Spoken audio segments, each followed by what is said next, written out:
Hello. അപ്പോൾ ഇന്നത്തെ video നമ്മൾ SSLC ടിപ്സിനെ കുറിച്ചും കുറച്ച് നല്ല ബേസിക്സ് ആയിട്ടുള്ള SSLCക്ക് വേണ്ടി തയ്യാറാകുന്ന കുട്ടികൾ പഠിച്ചിരിക്കേണ്ട കുറച്ച് ബേസിക്സും അതുപോലെ എക്സാമിന് വേണ്ടിയിട്ട് പ്രിപ്പയർ ചെയ്യുന്ന സമയത്ത് നമ്മൾ എടുക്കേണ്ട കുറച്ച് ടിപ്സ് ആൻഡ് ട്രിക്സ് അതാണ് ഇന്ന് ഞാൻ ഡിസ്കസ് ചെയ്യുന്നത്. അപ്പോൾ ഈ ചാനൽ ആദ്യമായിട്ട് കാണുന്നവരുണ്ടെങ്കിൽ ഉറപ്പായിട്ട് എന്ത് ചെയ്യുക, വീഡിയോ സ്കിപ്പ് ചെയ്യാൻ ഫുള്ളായിട്ട് കാണാം. അതിനുശേഷം ലൈക്ക് ചെയ്യുക, കമൻറ്റ് ചെയ്യുക, സബ്സ്ക്രൈബ് ചെയ്യുക, ബെല്ലൈക്കൺ കൂടി എനാബിൾ ചെയ്യുക. അങ്ങനെയാണെങ്കിൽ നിങ്ങൾക്ക് നമ്മുടെ നോട്ടിഫിക്കേഷൻ കൃത്യമായിട്ട് കിട്ടും. അതായത് പുതിയ വീഡിയോസ് അപ്ലോഡ് ചെയ്യുമ്പോഴുള്ള നോട്ടിഫിക്കേഷൻ കൃത്യമായിട്ട് കിട്ടും. അപ്പോൾ ഈ വീഡിയോസ് ഉപകാരപ്പെടുന്നവരുണ്ടെങ്കിൽ പ്രത്യേകിച്ച് മറ്റുള്ളവരിലേക്കും കൂടി ഷെയർ ചെയ്യാൻ ഓർമ്മിപ്പിക്കുക. ഓക്കെ, അപ്പോൾ നമുക്ക് വീഡിയോയിലോട്ട് കിടക്കാം. അപ്പോൾ ഇന്ന് SSLC ടിപ്സിനെ കുറിച്ചാണ് പറയുന്നത്, ഓൾറെഡി പറഞ്ഞിട്ടുണ്ടായിരുന്നു. അപ്പോൾ SSLC ഏറ്റവും നമ്മുടെ ജീവിതത്തിൽ ഏറ്റവും ഇമ്പോർട്ടൻ്റ് ആയിട്ടുള്ള എക്സാമാണ്. ഫസ്റ്റത്തെ പബ്ലിക് എക്സാമിനേഷനാണ് SSLC എക്സാമിനേഷൻ. അത് പ്രത്യേകിച്ച് പറയാനില്ലല്ലോ. അപ്പോൾ ഇന്നത്തെ വീഡിയോ നമുക്ക് എങ്ങനെ SSLC എക്സാമിനേഷന് പ്രിപ്പയർ ചെയ്യുന്ന കുട്ടികൾ എന്തൊക്കെയാണ് ചെയ്യണം, എന്തായാലും നിർബന്ധമായിട്ട് ചെയ്യേണ്ട കുറച്ച് കാര്യങ്ങൾ, അതായത് ഞാൻ എൻ്റെ SSLC പഠിക്കുന്ന സമയത്ത് ഞാൻ ഫോളോ ചെയ്ത കുറച്ച് ടിപ്സാണ് പറഞ്ഞു തരുന്നത്. നമുക്ക് 10 സബ്ജക്റ്റാണല്ലോ മെയിനായിട്ടുള്ളത്. അപ്പോൾ 10 സബ്ജക്റ്റിനും നമ്മൾ എന്ത് ചെയ്യുക, നമ്മൾ ആദ്യം പഠിക്കുന്നതിന് മുമ്പായിട്ട് കൃത്യമായിട്ട് ഒരു ടൈം ഷെഡ്യൂൾ ഉണ്ടാക്കുക എന്നുള്ളതാണ് നമുക്ക് മെയിനായിട്ട് വേണ്ടത്. കാരണം നമുക്ക് ഈ ഒരു ടൈം ഷെഡ്യൂൾ ഉണ്ടാക്കി പഠിച്ചു കഴിഞ്ഞാൽ പിന്നീട് അങ്ങോട്ട് നമുക്കിത് ഈ ഒരു ടിപ്സ് നമുക്ക് ഈ SSLCക്ക് മാത്രമല്ല, SSLC ആണ് നമ്മളെ പബ്ലിക് എക്സാമിനേഷൻ്റെ സ്റ്റാർട്ടിങ്. അപ്പോൾ ഏത് രീതിയിൽ നമ്മൾ കൊണ്ടുപോകണം. അതേപോലെ തന്നെ നമുക്ക് ഇനിയും കുറേ വരാനുണ്ട്. +1 +2 ഡിഗ്രി എക്സാമിനേഷൻ, അല്ലെങ്കിൽ നീറ്റ് എക്സാമിനേഷൻ ആണ് നീറ്റ് എക്സാമിനേഷൻ, അതെല്ലാം പബ്ലിക് എക്സാമിനേഷൻ. ഇനി നമ്മൾ SSLC കഴിഞ്ഞാൽ എല്ലാം നമുക്ക് പബ്ലിക്കാണ്. 9th വരെ നമുക്ക് കുറച്ചൊരു ഫ്രീഡത്തോടെ പോകാം. പിന്നെ അങ്ങോട്ട് കുറച്ച് നമ്മൾ ശ്രദ്ധിക്കണം. എന്നാൽ നമുക്ക് ഈ അക്കാഡമിക് ഈ ഒരു മാർക്സ് ആയാലും നമ്മൾ പഠിച്ചെടുക്കുന്ന ബേസിക് നോളജ് ആയാലും നമുക്ക് അങ്ങത്തോളം ആവശ്യമുള്ള നോളജസ് ആണ്. അത് നമ്മൾ എന്തായാലും എന്ത് ചെയ്യണം, ഈ ടൈം തന്നെ പഠിച്ചെടുക്കാം. അപ്പോൾ നമ്മൾ ഓരോ സബ്ജക്റ്റിനും ഓരോ ടൈം ഷെഡ്യൂൾ ക്രിയേറ്റ് ചെയ്യണം. അപ്പോൾ പഠിക്കാൻ ഏറ്റവും ഉത്തമമായ ടൈം എന്ന് പറയുന്നത് 5 മണി ഒരു ടൈമിൽ നമ്മളൊരു ടൈം ഷെഡ്യൂൾ ഡെയിലി ഉണ്ടാക്കണം. അപ്പോൾ ഏതെങ്കിലും ഒരു ടോപ്പിക്സ് അല്ലെങ്കിൽ 2 ടോപ്പിക്സ് ആയിക്കോട്ടെ. ഇപ്പം എത്ര സബ്ജക്റ്റ് ഉണ്ട് നമുക്കതൊന്ന് ലിസ്റ്റ് ഔട്ട് ചെയ്യാം. ഇംഗ്ലീഷ് ഉണ്ട്, പിന്നെ ലാംഗ്വേജിൽ വരുന്നത് ഹിന്ദി ഉണ്ട്, പിന്നെ ഇപ്പോൾ വരുന്നത് പിന്നെ എല്ലാവർക്കും കോമൺ ആയിട്ട് വരുന്നത് മലയാളം സെക്കൻഡ്, അത് കോമൺ ആണല്ലോ. പിന്നെ ലാംഗ്വേജ്,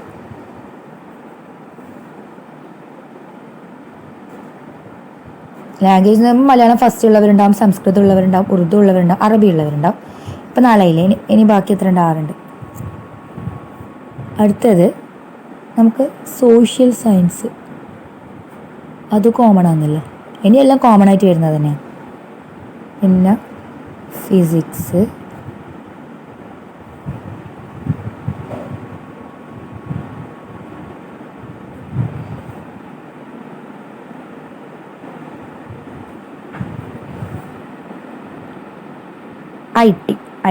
ഐ.ടിൻ്റെത് ഇപ്പം SSLC എനിക്ക് തോന്നുന്നു കേരള സിലബസിൽ അത്ര ടഫായിട്ട് പഠിക്കാനായിട്ടില്ല. എന്നാലും നമ്മൾ അറിഞ്ഞിരിക്കണം. നമുക്ക് ലാപ്പിൻ്റെ ആയാലും കമ്പ്യൂട്ടേഴ്സിൻ്റെ ആയാലും നോളജ് നമുക്ക് നല്ലതാണ്. അപ്പം അത് വെച്ചിട്ട് ബാക്കിയുള്ള 9 ഞാൻ വൃത്തിക്കൊന്ന് പറഞ്ഞുതരാം.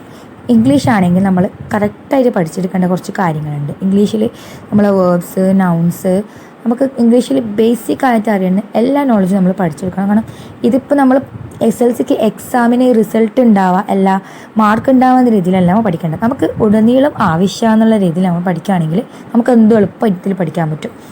അതുപോലെ നമ്മൾ ചെറിയൊരു ടൈമിൽ നമുക്ക് കുറേ പഠിക്കാമെന്നുള്ളത് ധരിച്ച് വെക്കരുത്. അങ്ങനെ പഠിച്ചു കഴിഞ്ഞാൽ നമുക്ക് വേഗം അത് വൈപ്പൗട്ടായി പോകും. നമ്മളെ ഒരു മെമ്മറിയിൽ നിന്ന് അത് പോയിപ്പോകും. നമ്മളെപ്പോൾ ഇത് റിറ്റെയിൻ ചെയ്യുന്ന രീതിയിൽ പഠിക്കണം. അപ്പോൾ ഇംഗ്ലീഷ് ഇപ്പോൾ പഠിക്കുകയാണെങ്കിൽ വേർബ്സിനെ കുറിച്ച് പഠിക്കണം. അതുപോലെ ടെൻസ്, പാസ്റ്റ് ടെൻസ്, ഇങ്ങനെ അപ്പോൾ നമ്മൾ നടന്നുകൊണ്ടിരിക്കുമ്പോൾ അതിന് പ്രസൻറ്റ് ടെൻസ്, കഴിഞ്ഞ കാര്യങ്ങൾ പറയുമ്പോൾ പാസ്റ്റ് ടെൻസ് യൂസ് ചെയ്യാൻ ശ്രദ്ധിക്കുക. വരാൻ പോകുന്നത് ഫ്യൂച്ചർ ടെൻസ്. അപ്പോൾ അങ്ങനെ കുറേ കാര്യങ്ങൾ ഇംഗ്ലീഷിൽ ശ്രദ്ധിക്കാനുണ്ട്. ഇംഗ്ലീഷിൻ്റെ ഗ്രാമർ, ബേസിക്സ് ആയിട്ടുള്ളതെല്ലാം കൃത്യമായിട്ട് പഠിക്കാം. പിന്നെ ഹിന്ദിയിൽ ഇതേപടി വരുന്ന കുറേ കാര്യങ്ങൾ ഹിന്ദിയിലും.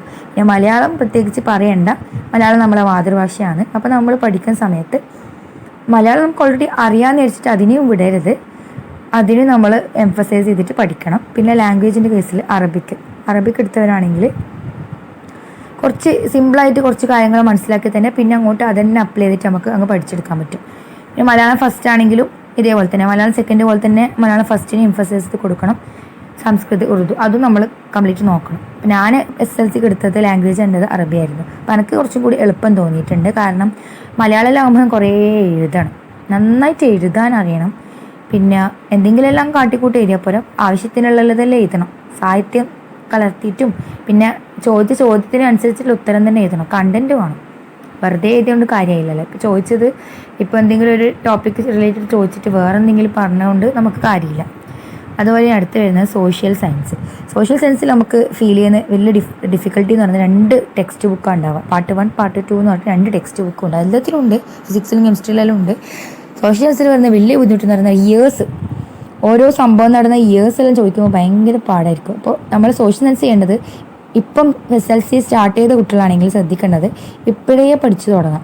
ലാസ്റ്റോട്ടേക്ക് വെച്ച് കഴിഞ്ഞാൽ ഈ ഇയറെല്ലാം അങ്ങോട്ടും ഇങ്ങോട്ടും കൺഫ്യൂസ്ഡ് ആയിട്ട് നമുക്കൊന്നും മനസ്സിലാവാണ്ട്. ഇപ്പോൾ സോഷ്യൽ സയൻസിൽ കുറേ ടോപ്പിക്സ്, അസാസിനേഷന്, അങ്ങനെ പല കാര്യങ്ങളും എനിക്ക് തോന്നുന്നു എൻ്റെ സമയത്തുള്ളതല്ല. ഇപ്പോൾ കുറച്ച് സിലബസ് എല്ലാം കുറേ മാറ്റം വന്നു. നമുക്ക് കുറച്ച് ചാപ്റ്റേഴ്സ് കുറച്ചിട്ടുണ്ട്, എന്നാലും വലിയ കുറവൊന്നുമില്ല, ആവശ്യത്തിനുണ്ട് പഠിക്കാൻ. സോഷ്യൽ സയൻസിലും ഇതെല്ലാം നമ്മൾ ഓരോ ടെക്സ്റ്റിൽ ഇപ്പോൾ പാർട്ട് 1 പാർട്ട് 2 ആണെങ്കിൽ പാർട്ട് 1 ഇപ്പം 6 ചാപ്റ്ററും പാർട്ട് 2 5 ആണെങ്കിൽ 11 ചാപ്റ്റർ ഡിവൈഡ് ചെയ്യുക. അപ്പോൾ ഒരു ചാപ്റ്ററിൻ്റെ അതിൽ തന്നെ കുറേ സബ് ക്ലാസ് ഉണ്ടാവും. അതെല്ലാം ഡിവൈഡ് ചെയ്തിട്ട് നമുക്കിപ്പം 1 ഇയർ അല്ലല്ലോ, 1 ഇയറും ഇല്ല, ഒരു 200 ദിവസം നമ്മളെ മുമ്പിലുണ്ടെന്ന് വിചാരിക്കുക. എന്നിട്ട് ആ ഒരു ദിവസം നമ്മൾ കംപ്ലീറ്റ് ആയിട്ട് ഡിവൈഡ് ചെയ്യുക. ഒരു ദിവസം സോഷ്യൽ സയൻസിൻ്റെ 2 ചാപ്റ്റർ 2 പേജസ് അല്ലെങ്കിൽ 2 കണ്ടൻറ്റ് പഠിക്കും എന്നുള്ളത് നമ്മൾ ഉറപ്പിച്ചിട്ട് ഈ പറഞ്ഞ് ഈ ടൈമിൽ പഠിക്കാം. ഈ ടൈമിൽ പഠിച്ചാലുള്ള ഗുണം എന്ന് പറയുന്നത് നമുക്ക് ഒരിക്കൽ പഠിച്ചാൽ മതി. പിന്നെ നമുക്ക് ജസ്റ്റ് വെറുതെ ഒന്ന് റിവൈസ് ചെയ്ത് പോകേണ്ടി വരും. അല്ലാണ്ട് നമ്മൾ തോന്നിയ പോലത്തെ ടൈമിൽ പഠിച്ച് നമുക്ക് നല്ലോണം ഗ്രാസ്പിങ് ടെൻഡൻസി ഉള്ള ടൈമാണ് ഈ ഒരു ടൈം. എന്താ അറിയില്ല, നല്ല ആ ടൈം പഠിച്ച് നല്ല രീതിയിൽ നമുക്കവിടെ നല്ല കട്ടക്കട ഓർമ്മയുണ്ടാവും. അതുപോലെ തന്നെ ഫിസിക്സിൽ പറയുകയാണെങ്കിൽ കുറേ കാര്യങ്ങളുണ്ട്. ഫിസിക്സിലായാലും കെമിസ്ട്രി, ബയോളജിയിലായാലും നമ്മൾ ഈ സയൻസ് റിലേറ്റഡ് ടോപ്പിക്സ് ആണ്. അപ്പോൾ ഒരു ടേം നമ്മൾ വിട്ടുപോയല്ല, ഒരു സബ്ജക്റ്റ് മാത്തമാറ്റിക്സ്, അത് മറന്നുപോയി. മാത്തമാറ്റിക്സ് എന്ന് പറയുമ്പോൾ ഇപ്പം നമ്മളിപ്പം സയൻസിൻ്റെ ഫീൽഡ് നോക്കുകയാണെങ്കിൽ സോഷ്യൽ സയൻസ് ഇപ്പം 10ാം ക്ലാസ് കഴിഞ്ഞാൽ സോഷ്യൽ സയൻസ് വരുന്നത് സ്ട്രീം വരുന്നത് ഹ്യൂമാനിറ്റീസ് ആണ്. അപ്പം ഇതാണ് നമ്മളെ ഈ ഒരു 5 എണ്ണമാണ് ഇതിൽ. IT കളയണ്ട, ചില കമ്പ്യൂട്ടർ സയൻസിൽ IT വരുന്നുണ്ട്. ബയോ സയൻസിലാണെങ്കിൽ ഫിസിക്സ്, കെമിസ്ട്രി, ബയോളജി തന്നെ 2 പാർട്സ് ഉണ്ടാവും, ബോട്ടണി, സുവോളജി. അപ്പോൾ മാത്തമാറ്റിക്സ് ഇതെല്ലാം നമുക്ക് ഇമ്പോർട്ടൻ്റ് സയൻസ് എടുക്കുന്ന ആളെ സംബന്ധിച്ചെടുത്തു. അപ്പം ഇതിൽ മാത്തമാറ്റിക്സിൻ്റെ ഉള്ള ഒരു ഗുണം ഞാൻ കണ്ടെന്ന് വെച്ചാൽ, മാത്തമാറ്റിക്സ് നമുക്ക് എല്ലാത്തിലും അപ്ലൈ ചെയ്യണം. ഇപ്പം നമ്മൾ +2 കഴിഞ്ഞിട്ട് ഡിഗ്രി ലെവലിലേക്ക് നമ്മൾ കെമിസ്ട്രി എടുത്താലും ഫിസിക്സ് എടുത്താലും എന്തെടുത്താലും ബയോളജി എടുത്താലും അവിടെ മാത്തമാറ്റിക്സിന് എപ്പോഴും ഒരു ഇമ്പോർട്ടൻസ് ഉണ്ടാവും. ഇപ്പോൾ കെമിസ്ട്രീൻ്റെ കേസിൽ, ഫിസിക്സിൻ്റെ കേസിൽ, ഡെറിവേഷൻ്റെ അവിടെ എല്ലാം മാത്സിൻ്റെ കുറേ കാര്യങ്ങൾ വരുന്നുണ്ട്, ആപ്ലിക്കേഷൻസ് വരുന്നുണ്ട്. ബയോളജിയിലായാലും മാത്സിൻ്റെ കണ്ടൻറ്റ് ഇല്ലാണ്ടിരിക്കില്ല. അപ്പോൾ ഇതിപ്പോൾ എന്തെടുത്താലും ഞാൻ തോന്നുന്നു മാത്തമാറ്റിക്സിൻ്റെ ചെറിയൊരു പ്രസൻസ് അവിടെ ഉണ്ടാവും. മാത്തമാറ്റിക്സിൻ്റെ ബേസിക്സ് ആയിട്ടുള്ള കാര്യങ്ങൾ പലതും ഉണ്ട്. സൈൻ, കോസ്, അങ്ങനത്തെ എല്ലാം നമ്മൾ ഭയങ്കര ഡിഫിക്കൽട്ടാന്ന് പറഞ്ഞിട്ട് വിട്ടുപോകുന്ന ടോപ്പിക്സ് എല്ലാം ഉണ്ട്. ഞാൻ പറയുന്നത് അതെല്ലാം നമുക്ക് സിമ്പിളായിട്ട് പഠിച്ചെടുക്കാൻ പറ്റും. നമുക്ക് അടുത്ത വീഡിയോസിലെല്ലാം ഓരോന്നിൻ്റെ ടോപ്പിക്സ് നമുക്ക് എടുത്ത് പഠിക്കാം. അതായത് സയൻസിൻ്റെ സ്ട്രീമിൽ വരുന്നത്, ഞാനിപ്പം കെമിസ്ട്രിയാണ് എടുത്തിട്ടുള്ളത് മെയിൻ സ്ട്രീം. നമുക്ക് കെമിസ്ട്രി, ബയോളജി, മാത്തമാറ്റിക്സ് ഈ 3 സബ്ജക്റ്റ് നമുക്ക് ഭയങ്കര ഇഷ്ടമാണ്. ഫിസിക്സ് ഭയങ്കര എനിക്ക് ടഫായിട്ട് എനിക്ക് ആ ടൈം തോന്നുന്നുണ്ട്, പക്ഷെ പിന്നെ ഡിഗ്രിക്കെല്ലാം എടുത്തപ്പോൾ കുറച്ച് എളുപ്പമായിട്ട് തന്നെ തോന്നിയിട്ടുണ്ടായിരുന്നു.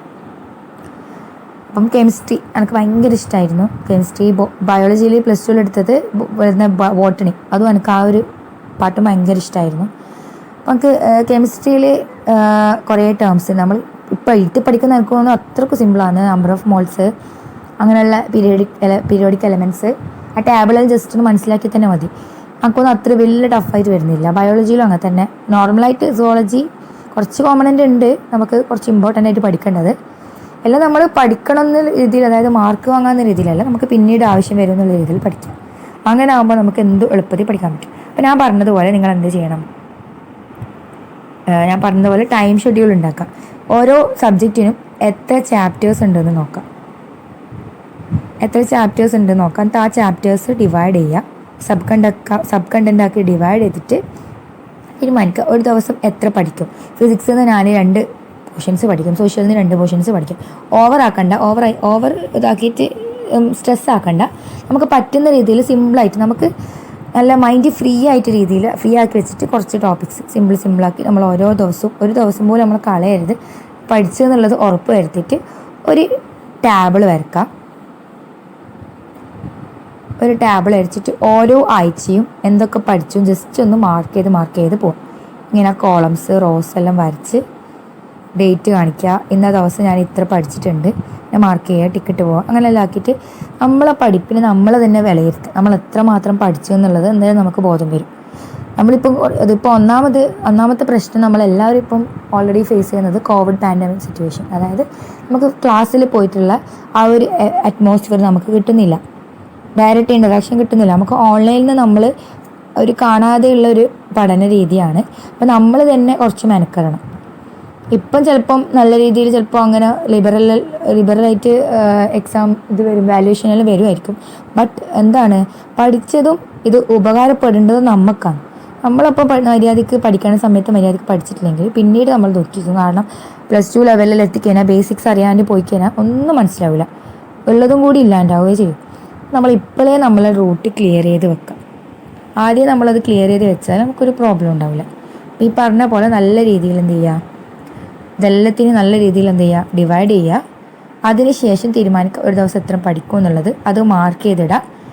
അങ്ങനെയുള്ള കാര്യങ്ങൾ ചെയ്യാം. എക്സാമിനേക്ക് മൊത്തത്തിൽ കൂട്ടി വെച്ചതിനുള്ള പ്രശ്നം എന്ന് പറഞ്ഞാൽ നമുക്കൊന്നും പഠിച്ചിട്ടുണ്ടാവും പക്ഷെ ഒന്നും ഓർമ്മയുണ്ടാവില്ല. അപ്പം അങ്ങനെ ആവാൻ നിൽക്കരുത്. എല്ലാം ഇപ്പോഴേ സ്റ്റെപ്പായിട്ട് പഠിച്ചു കഴിഞ്ഞാൽ പിന്നീട് ജസ്റ്റ് റിവൈസ് ചെയ്യേണ്ട റിവിഷൻ പോലെ പോകുകയേ വേണ്ടു. അപ്പോൾ പെട്ടെന്ന് നമുക്ക് ഓരോ ടോപ്പിക്സ് നമുക്ക് പെട്ടെന്ന് ഗ്രാസ്പ് ചെയ്യാൻ പറ്റും. നമുക്ക് ബുദ്ധിമുട്ടില്ലാണ്ട് പഠിച്ചു പോകാൻ പറ്റും. നമുക്കൊരു ബുദ്ധിമുട്ടും ഫീൽ ചെയ്യില്ല സ്റ്റെപ്പായിട്ട് പഠിച്ചു കഴിഞ്ഞാൽ. അപ്പോൾ ഇന്നത്തെ ടിപ്സ് എന്ന് പറയുന്നത് ഇത്രയൊക്കെയാണ്. പിന്നെ വേറെ എന്തെങ്കിലും എക്സ്ട്രാ നിങ്ങൾക്ക് അറിയണമെന്നുണ്ടെങ്കിൽ നിങ്ങൾ കമൻറ്റ് ബോക്സിൽ നിങ്ങളെ കമൻറ്റ് രേഖപ്പെടുത്താം. അങ്ങനെയാണെങ്കിൽ മറ്റൊരു വീഡിയോ ഞാൻ ചെയ്യുന്നതായിരിക്കും. അപ്പം നമുക്ക് കുറച്ച് ടോപ്പിക്സ് കെമിസ്ട്രിയിൽ വരുന്നതും മാത്തമാറ്റിക്സ് റിലേറ്റഡും ആയിട്ടുള്ള ബേസിക് ആയിട്ടുള്ള കുറച്ച് ടോപ്പിക്സ് നമുക്ക് ഡിസ്കസ് ചെയ്യാം. അപ്പോൾ അടുത്ത ടോപ്പിക് എന്ന് പറയുന്നത് പീരിയോഡിക് പ്രോപ്പർട്ടീസ്. പീരിയോഡിക് ടാബിൾസിൽ നമുക്ക് ഫസ്റ്റ് ചാപ്റ്ററിൽ വരുന്നത് പീരിയോഡിക് ടാബിൾ റിലേറ്റഡ് ആണ് ഈ SSLCയിൽ വരുന്നത്. അപ്പോൾ പീരിയോഡിക് പ്രോപ്പർട്ടീസിൽ പറയുകയാണെങ്കിൽ നമ്മൾ അറിഞ്ഞിരിക്കേണ്ടത് അയോണൈസേഷൻ എനർജി.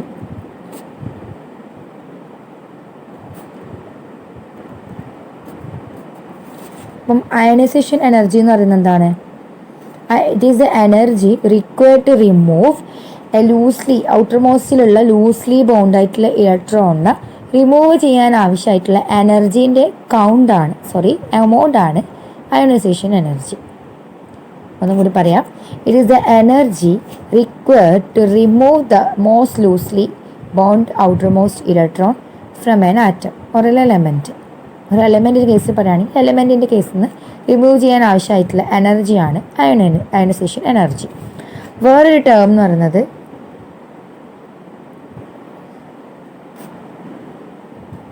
ഇലക്ട്രോൺ അഫിനിറ്റി ആണ്. അഫിനിറ്റി എന്ന് പറയുമ്പോൾ തന്നെ നമുക്ക് മനസ്സിലാവും ഇലക്ട്രോൺ അത്രത്തോളം ടെൻഡൻസി ഉണ്ട്. ഇലക്ട്രോൺ അഫിനിറ്റി എന്ന് പറയുമ്പോൾ ഈ സമയത്ത് എനർജി റിലീസ് ചെയ്യുക, അതായത് ഇലക്ട്രോണിനെ ആക്സെപ്റ്റ് ചെയ്യുമ്പോൾ ഉണ്ടാകുന്ന റിലീസ് ചെയ്യുന്ന എനർജിയാണ് ഇലക്ട്രോൺ അഫിനിറ്റി. അടുത്തത് നമ്മൾ നോക്കുന്നത് കുറച്ച് പീരിയോഡിക് ഇതാണല്ലോ ഒരു പീരിയഡ് എന്ന് പറയുന്നത്. ഇതാണ് ഒരു പീരിയഡ്, ഇതാണ് ഗ്രൂപ്പ്. ഈ ഹൊറിസോണ്ടലി വരുന്നത് പീരിയഡും ഇത് കോളം ടൈപ്പ് വരുന്നത് ഗ്രൂപ്പ് എന്ന് പറയാം. അപ്പോൾ നമ്മൾ കണ്ടുവരുന്ന കുറച്ച് ട്രെൻഡ്സ് നമുക്ക് നോക്കാം. Trends in periodic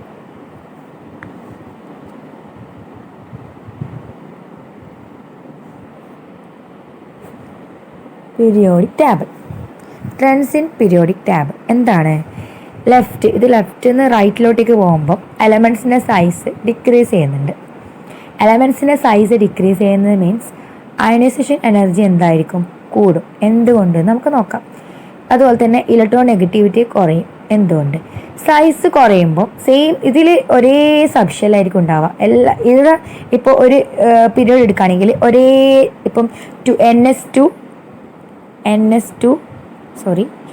NP something NS2 ഉണ്ടാവും, പിന്നെ NP സംതിങ് ആയിട്ട് അത് 2 ആവാം, 1 ആവാം, 4 ആവാം. ഓരോ ഗ്രൂപ്പ് മാറി വരുന്നതിന് ഓരോ പീരീഡിൽ സെയിം സബ്ഷനിലേക്ക് തന്നെയാണ് ഇലക്ട്രോൺ ആഡ് ചെയ്ത് പോകുന്നത്. ബട്ട് സൈസ് എന്താവുന്നു? കുറയുകയാണ് ചെയ്യുന്നത്.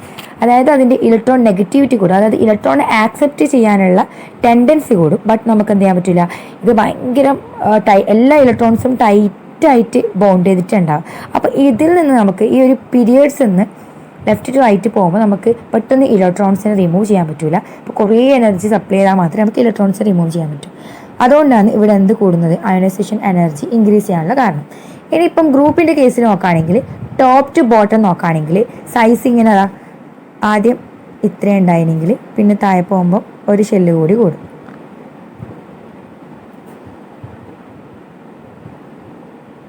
ഷെല്ല് കുറച്ച്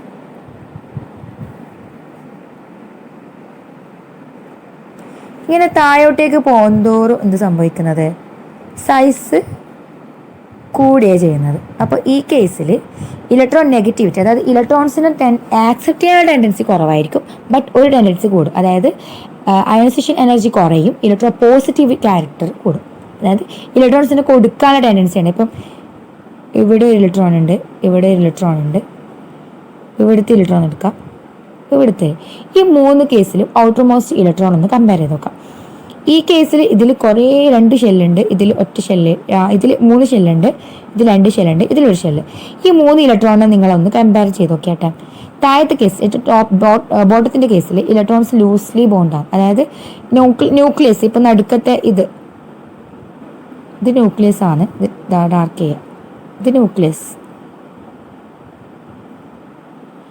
അപ്പോൾ നടുക്കത്താ കാണിക്കുന്ന ന്യൂക്ലിയസ് ഉണ്ടല്ലോ, ന്യൂക്ലിയസ് ആയിട്ടുള്ള ഇൻറ്ററാക്ഷൻ ഇതും തമ്മിൽ ഇൻറ്ററാക്ഷൻ ഇതൊക്കെ കമ്പയർ ചെയ്യുകയാണെങ്കിൽ കുറവാണ്. അപ്പോൾ ഇങ്ങനെയുള്ള ഇലക്ട്രോൺസ് തമ്മിൽ ന്യൂക്ലിയസ് ഇലക്ട്രോൺസ് തമ്മിൽ വലിയൊരു ബോണ്ടിങ് ഇല്ല. അതുകൊണ്ട് ഇങ്ങനെയുള്ള ഇലക്ട്രോൺസ് നമുക്ക് പെട്ടെന്ന് റിമൂവ് ചെയ്യാൻ പറ്റും. അതുകൊണ്ട് ഈ കേസിൽ അയണൈസേഷൻ എനർജി കുറവായിരിക്കും. അതുപോലെ ഇലക്ട്രോ പോസിറ്റീവ് ക്യാരക്ടർ കൂടാനുള്ള കാരണം ഇത് റിമൂവ് ചെയ്യാന്ന് പറയുമ്പോൾ ഇതിന് കൊടുക്കാനുള്ള ടെൻഡൻസിയും കൂടുതലായിരിക്കും. ഇതിനെ പെട്ടെന്ന് റിമൂവ് ചെയ്യാൻ പറ്റും എന്നുള്ള അർത്ഥം വേറൊരു സെൻസിൽ പറയുകയാണെങ്കിൽ ഇതിന് പെട്ടെന്ന് കൊടുക്കാൻ പറ്റും. അതായത് ഈ ബോട്ടത്തിനുള്ളവർക്ക് കമ്പയർ ടു ഇതിന്. അപ്പോൾ ഇതിനങ്ങനെ പെട്ടെന്ന് കൊടുക്കാൻ പറ്റില്ല, അതുപോലെ റിമൂവും ചെയ്യാൻ പറ്റില്ല. കാരണം എന്താണ്, അതിൻ്റെ ഇലക്ട്രോൺസും ന്യൂക്ലിയസ് തമ്മിൽ ഭയങ്കര ഇൻട്രാക്ഷനിലല്ല, എത്രയൊക്കെ അടുത്തുള്ളത്. അപ്പോൾ ഇങ്ങനെയാണ് അയണൈസേഷൻ എനർജി. അപ്പോൾ ഒരു കോമൺ ആയിട്ട് ഇങ്ങനെയുള്ള കുറച്ച് കാര്യങ്ങൾ നമ്മൾ മനസ്സിലാക്കണം. എന്നാൽ നമുക്ക് പീരിയോഡിക് ടേബിളിനെ കുറിച്ച് കംപ്ലീറ്റ് ആയിട്ടുള്ളൊരു ഐഡിയ കിട്ടും. അപ്പോൾ ഇപ്പം ഇതിൽ വരുന്ന ഒരു ബേസിക്സ് ഇതാണ്. ഇനി അടുത്ത ബേസിക്സ് ഞാൻ കഴിഞ്ഞ വീഡിയോയിൽ നമ്പർ ഓഫ് ഇതിൻ്റെ മുമ്പത്തെ വീഡിയോ നമ്പർ ഓഫ് മോൾസിനെ കുറിച്ച് പറഞ്ഞിട്ടുണ്ടായിരുന്നു. വേണമെങ്കിൽ ജസ്റ്റ് ഒന്ന് റിമൈൻഡ് ചെയ്യാം. നമ്പർ ഓഫ് മോൾസ് നമ്മൾ കോൺസെൻട്രേഷൻ ടേംസ് വരുമ്പോഴേ അതുപോലെ അങ്ങനെയുള്ള ക്വാണ്ടിറ്റേറ്റീവ് അനാലിസിസിലൊക്കെ നമ്മൾ മെയിനായിട്ട് നോക്കുന്നത് നമ്പർ ഓഫ് മോൾസ് നമുക്ക് അത്യാവശ്യമാണ്. ലാബിൽ അതുപോലത്തെ കാര്യങ്ങളൊക്കെ കാൽക്കുലേഷന് വേണ്ടിയിട്ടുള്ള നമ്പർ ഓഫ് മോൾസ് അതെന്താണെന്ന് അറിയണം. അത് ഇതുവരെ അറിയാത്തവർക്ക് വേണ്ടി ഞാൻ പറയുന്നത്, നമ്പർ ഓഫ് മോൾസ് എന്ന് പറയുമ്പോൾ ജനറലി പറയുകയാണെങ്കിൽ ഒരു മോൾ സബ്സ്റ്റൻസിൽ 6.02 ഇൻറ്റു 10⁻23 പാർട്ടിക്കിൾസ് ഉണ്ടാവും. ഇൻ ജനറൽ ഒരു മോൾ സബ്സ്റ്റൻസ് എടുക്കാൻ അതിൽ ഇത്രയും പാർട്ടിക്കിൾസ്, ഈ നമ്പറിനെ പറയുന്നതാണ് ജനറലി പറയുന്നത് അവോഗാഡ്രോ നമ്പർ. എന്താണ്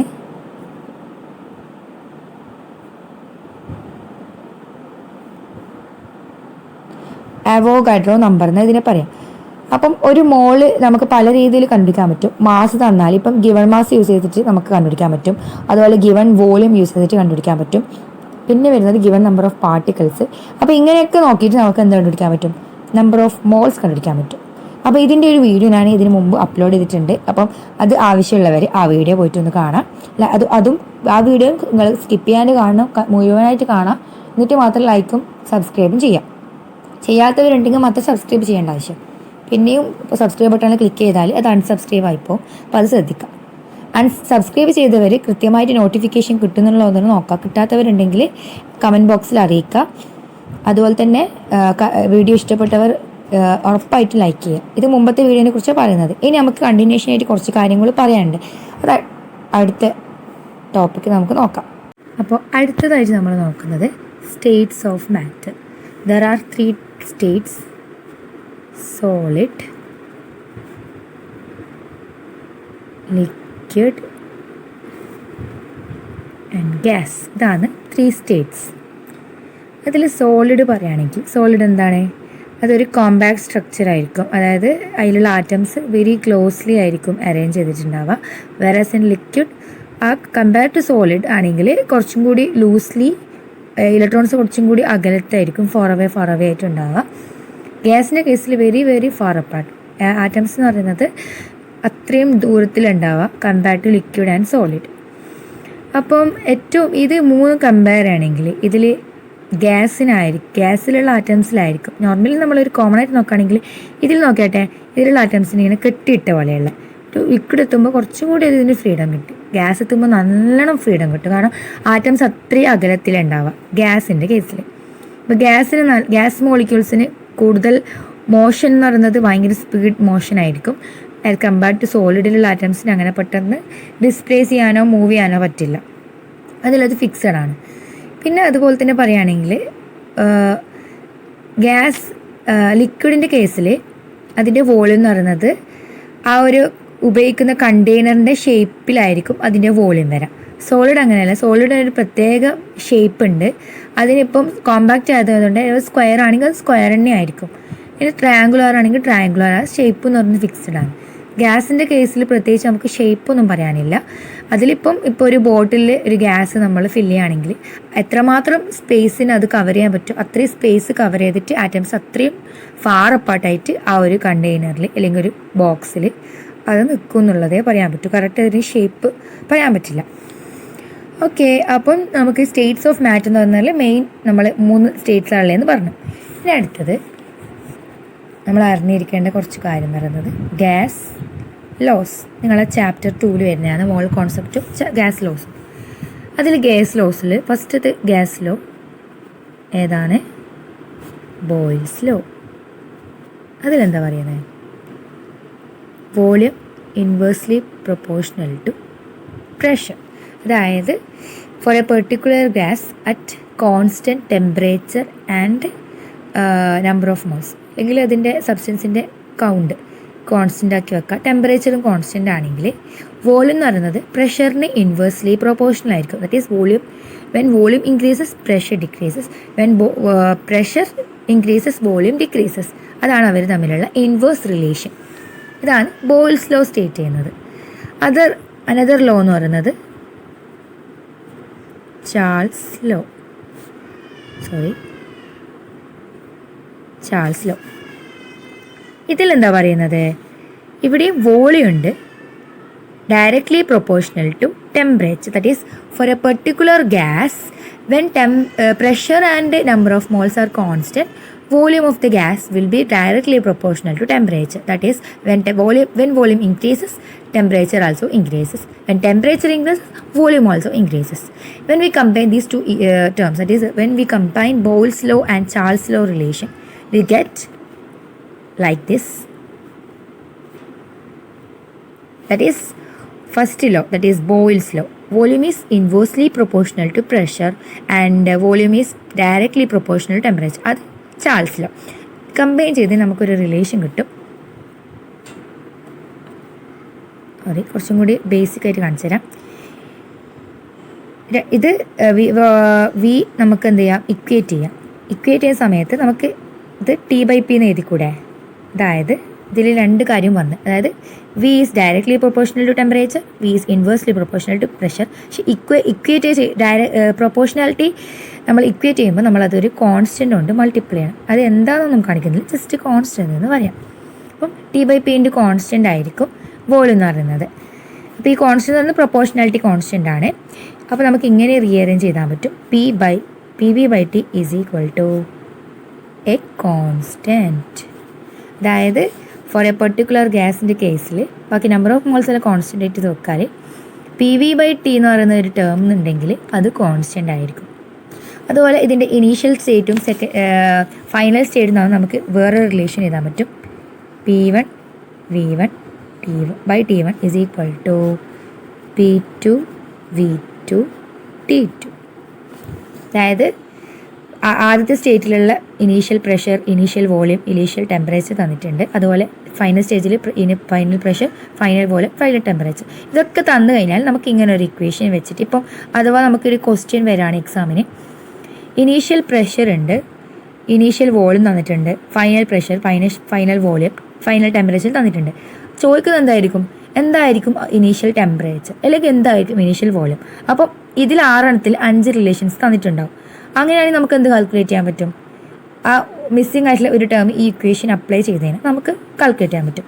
ഈ ഇക്വേഷൻസ് നമ്മൾ പറയുന്നത് ഗ്യാസ് ഇക്വേഷൻസ്. എന്താ പറയുന്നത്?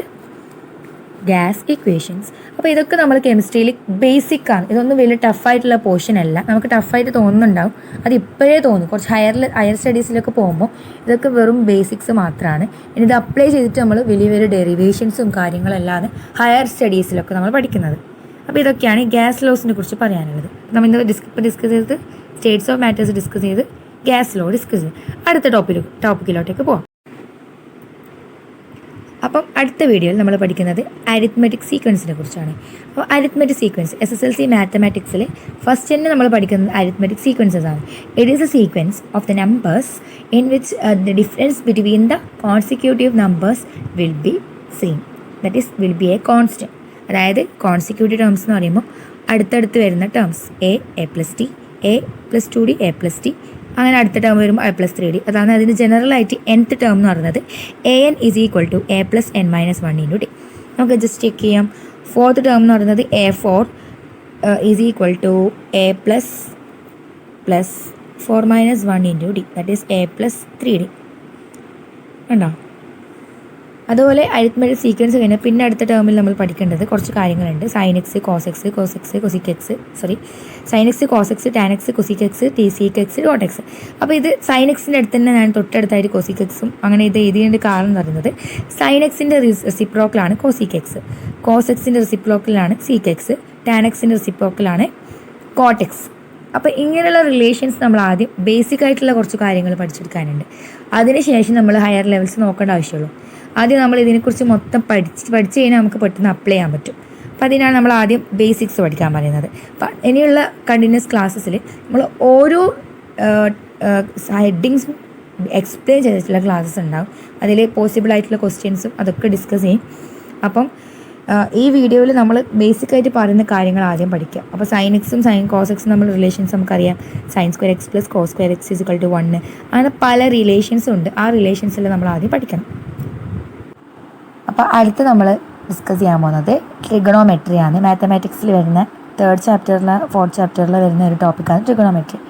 ഇതിൽ നമ്മൾ cos θ sin θ ഒരു ട്രയാങ്കിൾ തന്നു കഴിഞ്ഞാൽ എങ്ങനെ നമ്മൾ sin θ cos θ അതുപോലെ cosec θ sec θ tan θ cot θ എങ്ങനെ നമ്മൾ എഴുതുന്നത് ജസ്റ്റ് കാണിക്കാൻ വേണ്ടിയിട്ടാണ്. ഇതിലിപ്പം 3 സൈഡ്സ് ഉണ്ട് ട്രയാങ്കിളിന്. AB 5 യൂണിറ്റ് ആണ്, AC 12 യൂണിറ്റ്സ് ഉണ്ട്, BC 13 യൂണിറ്റ്സ്. അപ്പം ആംഗിൾ ഇപ്പോൾ കൊടുത്തിട്ടുള്ളത്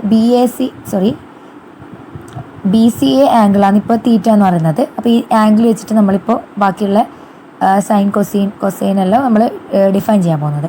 അതിൽ തീറ്റയുടെ with respect to theta AB എന്ന് പറയുന്നത് അല്ലെങ്കിൽ BA എന്ന് പറയുന്ന സൈഡ് എന്താണ്? ഓപ്പോസിറ്റ് സൈഡാണ്. അതുപോലെ തന്നെ AC എന്ന് പറയുന്നത് അല്ലെങ്കിൽ CA എന്നും കൂടി പറയാം, അത് adjacent side. BC or CB എന്ന് പറയുന്നത് ഹൈപ്പോട്ടിന്യൂസ് എന്ന് പറയും. അപ്പോൾ എങ്ങനെയാണ് sin θ cos θ കാൽക്കുലേറ്റ് ചെയ്യുന്നത് നമുക്ക് നോക്കാം. sin θ = ഓപ്പോസിറ്റ്, അതായത് sin θ തീറ്റൻ്റെ ഓപ്പോസിറ്റ് ഏതായിരുന്നു? BA. Opposite side divided by hypotenuse, that is BC. അപ്പോൾ എത്ര വരാം? 5/13. അടുത്തത് sin θ കഴിഞ്ഞാൽ പിന്നെ വരുന്ന ആൾ cos θ. Adjacent divided by hypotenuse. അപ്പോൾ AC ഡിവൈഡഡ് ബൈ BC = 12/13. അടുത്തത് tan θ. tan θ ഒന്ന് സിമ്പിളായിട്ട് നമുക്ക് ചെയ്യാം. sin θ cos θ ചെയ്യുമ്പോൾ ഈ BC ക്യാൻസലായിട്ട് പോകും. രണ്ടിൽ കോമൺ ആയിട്ട് വരുന്നതുകൊണ്ട് അത് ക്യാൻസലാവും. അപ്പോൾ നമുക്ക് BA AC എന്ന് കിട്ടും. അപ്പോൾ എത്ര കിട്ടും? 5/12 എന്ന് കിട്ടും. അടുത്തത് cosec θ. അത് സിമ്പിളാണ്, 1/sin θ. ജസ്റ്റ് sin θ എന്താണോ അതിൻ്റെ നേരെ റെസിപ്രോക്കൽ. അപ്പോൾ BC/BA ആയിരിക്കും. അപ്പം വാല്യൂ 13/5. അടുത്തത് sec θ. 1/cos theta. കോസ് തീറ്റൻ്റെ റെസിപ്രോക്കലാണ് സീക് തീറ്റ. അപ്പോൾ ഇത് കോസ് തീറ്റ എന്ന് പറയുന്നത് AC/BC ആണ്. അപ്പോൾ അതിൻ്റെ റെസിപ്രോക്കൽ എടുക്കുമ്പോൾ നമുക്ക് കിട്ടാം BC/AC. അപ്പം ഇതിൻ്റെ വാല്യൂ നേരെ തിരിയും, 13/12 എന്ന് കിട്ടും. ഇതേപോലെ തന്നെ ഇനി അടുത്ത ആൾ വരുന്നത് കോഡ് തീറ്റ. കോഡ് തീറ്റ എന്താണ്? ടാൻ തീറ്റൻ്റെ റെസിപ്രോക്കൽ. അപ്പം BA/AC എന്നുള്ള റെസിപ്രോക്കൽ എടുത്തു കഴിഞ്ഞാൽ AC/BA എന്നാവും. അപ്പോൾ 12/5 എന്നാവും. അപ്പോൾ ഇതാണ് ട്രിഗണോമെട്രിയിൽ മെയിനായിട്ട് നമ്മൾ മനസ്സിലാക്കേണ്ട കാര്യം. ഒരു ട്രയാങ്കിൾ തന്നു കഴിഞ്ഞാൽ, അതാണ് ട്രിഗണോമെട്രി. ട്രിഗണോ എന്ന് പറയുമ്പോൾ ട്രയാങ്കിൾ റിലേറ്റഡ് ആയിട്ടുള്ള വേർഡാണത്. അപ്പോൾ ഒരു ട്രയാങ്കിൾ തന്നു കഴിഞ്ഞാൽ നമുക്കിപ്പോൾ ഒരു ഹൈപ്പോട്ടിന്യൂസും അപ്പോസിറ്റ് സൈഡ് തന്നിട്ടുള്ളെങ്കിൽ നമുക്ക് എന്ത് കണ്ടുപിടിക്കാൻ പറ്റും? അഡ്ജസൻറ്റ് സൈഡ് കണ്ടുപിടിക്കാൻ പറ്റും. പക്ഷേ ആ കേസിൽ നമുക്ക് എന്ത് അറിഞ്ഞിരിക്കണം? ആംഗിൾ തീറ്റ തന്നിരിക്കണം. അങ്ങനെയാണെങ്കിൽ നമുക്ക് ഓപ്പോസിറ്റ് സൈഡും ഹൈപ്പോട്ടിന്യൂസും വെച്ചിട്ട് ഇങ്ങനെയുള്ള റിലേഷൻസ് അപ്ലൈ ചെയ്തിട്ട് നമുക്ക് എന്ത് കണ്ടുപിടിക്കാൻ പറ്റും? അഡ്ജസൻറ്റ് സൈഡ് കണ്ടുപിടിക്കാൻ പറ്റും. അതേപോലെ തന്നെ നമുക്ക് അഡ്ജസൻറ്റും ഹൈപ്പോട്ടിന്യൂസും ആംഗിളും തന്നിട്ടുണ്ടെങ്കിൽ ഈ റിലേഷൻസ് അപ്ലൈ ചെയ്തിട്ട് ഓപ്പോസിറ്റ് സൈഡ് എത്രയാണെന്ന് കണ്ടുപിടിക്കാൻ പറ്റും. ഇതേപോലെ തന്നെ ഹൈപ്പോട്ടിന്യൂസും നമുക്ക് അൺനോൺ ആയിക്കാൻ അതും നമുക്ക് കണ്ടുപിടിക്കാൻ പറ്റുന്നതാണ്. അപ്പോൾ ഇതിൽ നമുക്ക് ഏതെങ്കിലും ഒന്ന് അൺനോൺ ആയാൽ പോലും മറ്റുള്ളത് വെച്ചിട്ട് റിലേറ്റ് ചെയ്തിട്ട് ഈ ഇക്വേഷൻസ് അപ്ലൈ ചെയ്തിട്ട് ബാക്കി അൺനോൺ നമുക്ക് കണ്ടുപിടിക്കാൻ പറ്റും. അപ്പോൾ ഇത്രയാണ് നമ്മൾ മെയിനായിട്ട് ട്രിഗണോമെട്രിയിൽ ബേസിക്കായിട്ട് അറിയേണ്ട കുറച്ച് കാര്യങ്ങൾ ഇത്രയാണ്. അടുത്ത നമ്മൾ ഡിസ്കസ് ചെയ്യുന്നത് സെക്കൻഡ് ഡിഗ്രി ഇക്വേഷൻസ് ആണ്. സെക്കൻഡ് ഡിഗ്രി ഇക്വേഷൻ എന്ന് പറയുന്നത് സെക്കൻഡ് ഡിഗ്രി ക്വാഡ്രാറ്റിക് ഇക്വേഷൻസ്. അതായത് എക്സ് അൺനോൺ ആയിരിക്കും, എക്സിൻ്റെ പവറിൽ വരുന്ന ഇക്വേഷൻസ് ആണ് ക്വാഡ്രാറ്റിക് ഇക്വേഷൻ. അതിൽ സെക്കൻഡ് ഡിഗ്രി എന്ന് പറയുമ്പോൾ x² ടേംസ് വരുന്നത്. അപ്പോൾ ഈ ഒരു ഇക്വേഷൻ നമ്മൾ എക്സാമ്പിളായിട്ട് എടുത്തിട്ടുണ്ട്. x² - 13x + 30 = 0. ഇതിൽ x² ടേം ഉണ്ട്, എക്സ് ടേം ഉണ്ട്, അതുപോലെ ഒരു കോൺസ്റ്റൻറ്റ് ടേം ഉണ്ട്. ഈ ഒരു ഇക്വേഷൻ സെക്കൻഡ് ഡിഗ്രിയാണ്. ഇനി അഥവാ ഇതിൽ x² ഇല്ലാന്നുണ്ടെങ്കിൽ നമുക്കതിനെ ഫസ്റ്റ് ഡിഗ്രി എന്നേ പറയാൻ പറ്റും. വെറും എക്സിൽ വരുന്ന ഇക്വേഷൻസ് ആണെങ്കിൽ അതിന് ഫസ്റ്റ് ഡിഗ്രി എന്ന് പറയും. x³ വരുന്ന ഇക്വേഷൻസ് ആണെങ്കിൽ അത് തേർഡ് ഡിഗ്രി. അങ്ങനെയാണ് ക്വാഡ്രാറ്റിക് ഇക്വേഷൻസിൻ്റെ ഡിഗ്രി നമ്മൾ കാൽക്കുലേറ്റ് ചെയ്യുന്നത്. അപ്പോൾ ഈ ഒരു ഇക്വേഷൻ്റെ കേസിൽ ഇതിൻ്റെ സൊല്യൂഷൻ കണ്ടുപിടിക്കണമെങ്കിൽ നമുക്ക് രണ്ട് രീതി കണ്ടുപിടിക്കാം. ഒന്ന് സിമ്പിളായിട്ട് കണ്ടുപിടിക്കുന്ന പറഞ്ഞാൽ ഈ ഒരു ഇക്വേഷൻ ആദ്യം നമ്മൾ നല്ലോണം ക്ലീനായിട്ട് ഒബ്സർവ് ചെയ്യുക. അപ്പോൾ ഇതിനെ നമുക്ക് x - a ×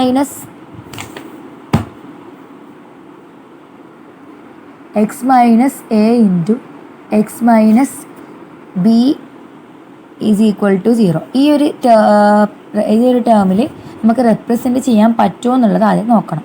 അതായത് ഏതെങ്കിലും ഒരു രണ്ട് കോൺസ്റ്റൻറ്റ് വെച്ചിട്ട് ഇത് ഈ ഒരു ഫോമിലാക്കാൻ പറ്റുമെങ്കിൽ നമുക്ക് പെട്ടെന്ന് എക്സിന് രണ്ട് വാല്യൂ കിട്ടും. അതായത് x = a or x = b.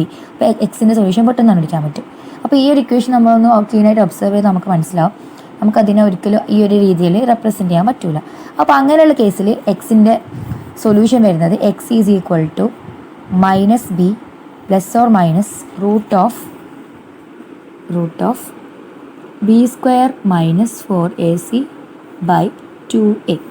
ഇതിൽ എയും ബിയും സിയും എന്താണെന്നായിരിക്കും നിങ്ങൾ ചിന്തിക്കുന്നുണ്ടാവുക. എ എന്ന് പറയുന്നത് x² കോഎഫിഷ്യൻറ്റ്. x² കോഎഫിഷ്യൻറ്റ് ഇവിടെ എ എന്ന് പറയുന്നത് 1 ആണ്. അപ്പുറത്ത് എക്സിൻ്റെ കോഎഫിഷ്യൻ്റ് ആണ് ബി. ഇതിൽ വരുന്നത് -13. അതുപോലെ സി എന്ന് പറയുന്നത് ഇതിൽ വരുന്ന കോൺസ്റ്റൻറ്റ് അത് 30 ആണ്.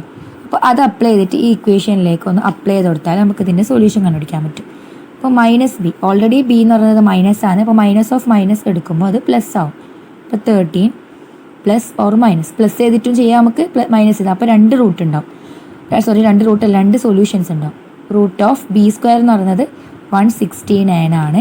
13² ബി എന്ന് പറയുന്നത് 13, -13 ഹോൾ സ്ക്വയർ എടുത്താൽ പോസിറ്റീവ് ഉണ്ടാവും. അപ്പോൾ 169 -4 ×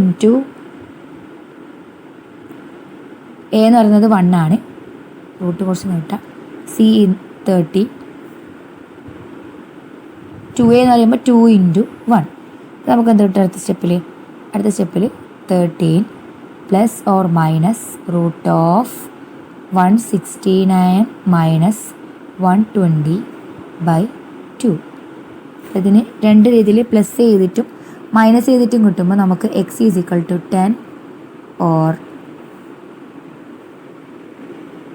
x = 3. അപ്പോൾ ഈ ഒരു സെക്കൻഡ് ഡിഗ്രി ഇക്വേഷൻസിൻ്റെ സൊല്യൂഷൻ, അതായത് x എന്ന് പറയുന്നത് 10 ഓർ 3. അപ്പോൾ രണ്ട് പോസിബിലിറ്റി ഉണ്ട്. 10 അപ്ലൈ ചെയ്ത് നോക്കിയാട്ടെ, 10². നമുക്ക് ഈ ഒരു ഇക്വേഷനിലേക്ക് ജസ്റ്റ് നമ്മളത് സൊല്യൂഷൻ കറക്റ്റാണ് നോക്കാൻ വേണ്ടിയിട്ട് എക്സിന് 10 കൊടുക്കുക. അപ്പോൾ 10² -13 × 10 + 30 = 0. നിങ്ങൾക്ക് ഇതിൽ ജസ്റ്റ് നോക്കിയാൽ തന്നെ മനസ്സിലാവും. 100 ഇതിൽ പ്ലസ് എടുക്കുക 130. അപ്പോൾ 13 എന്ന് പറയുമ്പോൾ അത് 130 നോക്കറാം. 130 മൈനസ് 130 0. അതുപോലെ എക്സിന് എന്ത് ചെയ്യുക 3 അപ്ലൈ ചെയ്ത് കൊടുക്കുക. അപ്പോൾ 3 സ്ക്വയർ എന്ന് പറയുമ്പോൾ 9 മൈനസ് 13 ഇൻറ്റു 9. അപ്പോൾ 13 ഇൻറ്റു 9 എന്ന് പറയുമ്പോൾ ജസ്റ്റ് ഇവിടെ കാൽക്കുലേറ്റ് ചെയ്ത് നോക്കുക. 27 11 117 പ്ലസ് 13 ഇൻറ്റു 9 അല്ല 13 ഇൻറ്റു 3 ആണ്. എക്സ് 3 അല്ലേ, അപ്പോൾ 9 39 വരും.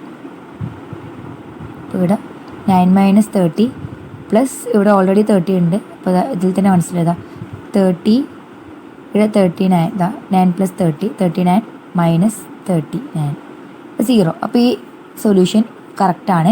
എക്സ് 10 അപ്ലൈ ചെയ്താലും എക്സ് ഈസ് ഈക്വൽ ടു 3 കൊടുത്തു കഴിഞ്ഞാൽ നമുക്ക് ഈ ഒരു ക്വാഡ്രാറ്റിക് ഇക്വേഷൻ 0 കിട്ടുന്നുണ്ട്.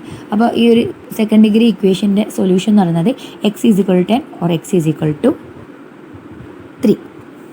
അപ്പോൾ ഇതാണ് നമ്മൾ ബേസിക് ആയിട്ട് ഈ ഒരു ഇക്വേഷൻ. ശരിക്കും പറഞ്ഞാൽ ഇത് ഏറ്റവും സിമ്പിളായിട്ടുള്ള ഇക്വേഷനാണ്. ഇതിൻ്റെ ഹയർ ലെവൽ, അതായത് എക്ക് കുറച്ച് വലിയ വാല്യൂ വരുമ്പോൾ ബി കുറച്ച് മാറ്റം വരുമ്പോൾ അങ്ങനെ വലിയ ഹയർ ലെവൽ ഇക്വേഷൻസ് എല്ലാം ഉണ്ട്. അതെല്ലാം അപ്ലൈ ചെയ്യുമ്പോൾ നമുക്ക് കുറച്ചും കൂടി കോംപ്ലിക്കേറ്റഡ് ആയിട്ടുള്ള എക്സ് വാല്യൂസ് എല്ലാം കിട്ടും. അപ്പോൾ അതെല്ലാം നമ്മൾ ചെക്ക് ചെയ്യണം. ആൻസർ കിട്ടിക്കഴിഞ്ഞാലും എക്സ് ഈ ഒരു ഇക്വേഷനിൽ അപ്ലൈ ചെയ്തിട്ട് അത് കറക്റ്റ് 0 കിട്ടുന്നുണ്ടോ എന്ന് ചെക്ക് ചെയ്ത് നോക്കണം. ഇതൊക്കെ നമുക്ക് ഇമ്പോർട്ടൻ്റ് ആയിട്ട് SLC മാത്തമാറ്റിക്സിൽ ചാപ്റ്ററിൽ ഇമ്പോർട്ടൻ്റ് ആയി നമ്മൾ ബേസിക് ആയിട്ട് പഠിച്ചിരിക്കേണ്ട കുറച്ച് കാര്യങ്ങളാണ്. ഇനി അടുത്ത ടോപ്പിക്ക് നമുക്ക് നോക്കാം. അടുത്ത് ഞാൻ ഡിസ്കസ് ചെയ്യുന്നത് ഓൾജിബ്രേക്ക് ഫോർമുലാസ് ആണ്. അപ്പോൾ ഏതെല്ലാം ഓൾജിബ്രേക്ക് ഫോർമുലാസ് ആണ് പഠിച്ചു വെക്കേണ്ടത്? a+b whole square is equal to a² plus b² plus 2ab. അതുപോലെ തന്നെ a മൈനസ് ആണ്, ഇത് പ്ലസ് മാറിയിട്ട് ഇവിടെ മൈനസ് വന്നാൽ a-b ഹോൾ സ്ക്വയർ. ഇവിടുന്ന് ഇങ്ങോട്ടേക്ക് വരുമ്പോൾ ചെറിയൊരു ചേഞ്ചേ ഉള്ളൂ. a² പ്ലസ് b² അതേപടി ഉണ്ട്. ഇവിടെ പ്ലസ് 2abക്ക് പകരം ഇവിടെ മൈനസ് 2ab, അതായത് a² plus b² minus 2ab. അടുത്തത് a+b into a minus b is equal to a² minus b². ഈ 3 ഇക്വേഷൻസ് എന്താണ്? സെക്കൻഡ് ഡിഗ്രി ഇക്വേഷൻ ആണ്. ഇതിൽ പവർ വരുന്നത് മാക്സിമം പവർ ഇക്വേഷനിൽ വരുന്നത് 2 ആണ്. അതുകൊണ്ട് ഇത് സെക്കൻഡ് ഡിഗ്രി ഇക്വേഷൻ ആണ്. അടുത്തത് ക്യൂബിൽ വരുന്നതാണ്. a+b whole cube is equal to a³ plus b³ plus 3ab into a+b. അതായത് പെട്ടെന്ന് പഠിക്കുക. a+b ഹോൾ ക്യൂബ് എന്ന് പറയുമ്പോൾ a³ b³ ഉണ്ട്. പിന്നെ ഇവിടെ 2abക്ക് പകരം ഇവിടെ 3ab ഉണ്ട്. ഒരു a+b ഉണ്ട്. അടുത്തത് a-b ഹോൾ ക്യൂബ്. ഡിഫറൻസ് വരുന്നത് ഇവിടെ a³ പ്ലസ് b³ ഇവിടെ അതിന് പകരം ഇവിടെ ഒരു മൈനസ് ഉണ്ട്. ഇവിടെ എല്ലായിടത്തും മൈനസാണ്. a³ minus b³ minus 3ab. പിന്നെ ഇവിടെ a+bക്ക് പകരം ഇവിടെ a-b ഉണ്ട്. അപ്പോൾ ഇവിടെ പ്ലസ് വരുന്നിടത്തെല്ലാം ഇവിടെ എന്താക്കുക?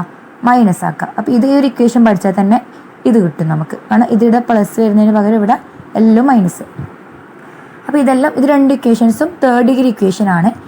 കാരണം അതിൽ വരുന്ന മാക്സിമം പവർ 3 ആയതുകൊണ്ട് അത് തേർഡ് ഡിഗ്രി ഇക്വേഷൻ ആണ്. അടുത്തത് x plus a into x minus b. അതുപോലെ x plus a into x plus b. X minus ഇവിടെ ഈ കേസിൽ എക്സ് പ്ലസ് എ കോൺസ്റ്റൻറ്റ് ഇതേ മാറുന്നുള്ളൂ. ഇവിടെ എക്സ് പ്ലസ് ബി, ഇവിടെ എക്സ് മൈനസ് ബി. അടുത്തത് എക്സ് മൈനസ് എയും പിന്നെ X minus a into x plus b, x minus a into x minus B. അപ്പോൾ ഇതെന്താ ഡിഫറൻസ് വരുന്നത് നമുക്ക് നോക്കാം. x² എല്ലാത്തിലും കോമൺ ആണ്, x² ഉണ്ട്. പിന്നെ വരുന്ന മാറ്റം എന്ന് പറയുന്നത് ഇവിടെ കണ്ട, ഇവിടെ പ്ലസ് എ ആണ്, ഇവിടെ മൈനസ് ബി ആണ്. ജസ്റ്റ് ആഡ് ചെയ്യുക. എ പ്ലസ് മൈനസ് ബി, അതായത് A minus B into X. എക്സിൻ്റെ ആളുമായി x² ആയി.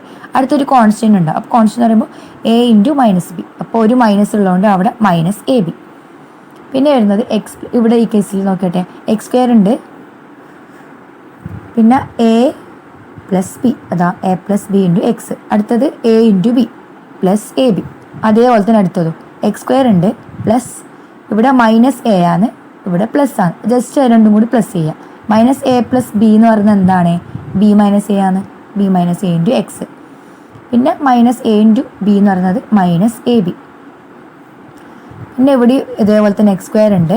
പിന്നെ minus A plus minus B. ഇത് രണ്ടും പ്ലസ് ചെയ്യുമ്പോൾ രണ്ടിനും കോമൺ ആയിട്ട് നെഗറ്റീവ് ഉണ്ട്.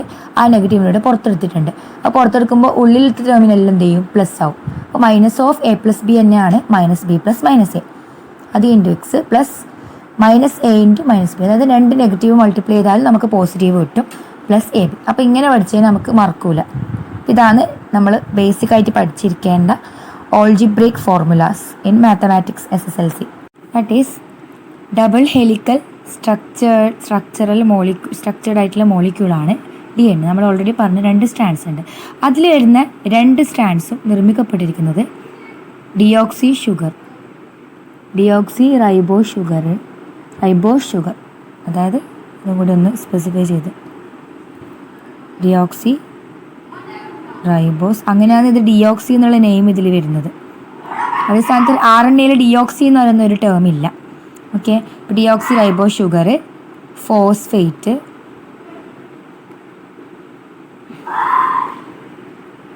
നൈട്രജൻ ബേസ്, അതിൽ വരുന്ന ആ സ്ട്രക്ചറിൽ വരുന്ന സ്റ്റെപ്സ്